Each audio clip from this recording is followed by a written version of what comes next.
มือนี้เฮาแล้วเบียกไว้เฮาสิพาทุกคนมาไต่จุจีอยู่ข้างกับ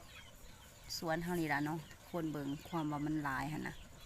เบิ่งมันหมุนดินอยู่เห็นบ่ทุกคนหลายแห้งเด้นี่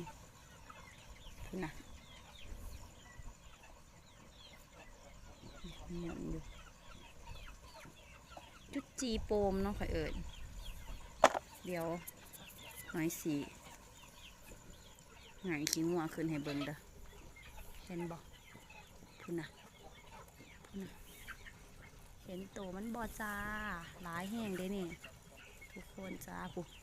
เบิ่งมันดูดขี้ข่วยขี้งัวเบิ่งมันขยับเห็นบ่มันตีงลึกอยู่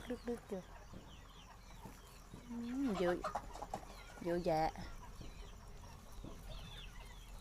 หลายคักเห็นบ่ควายเดียวเนี่ยก็แบบขัวหนึ่งนะ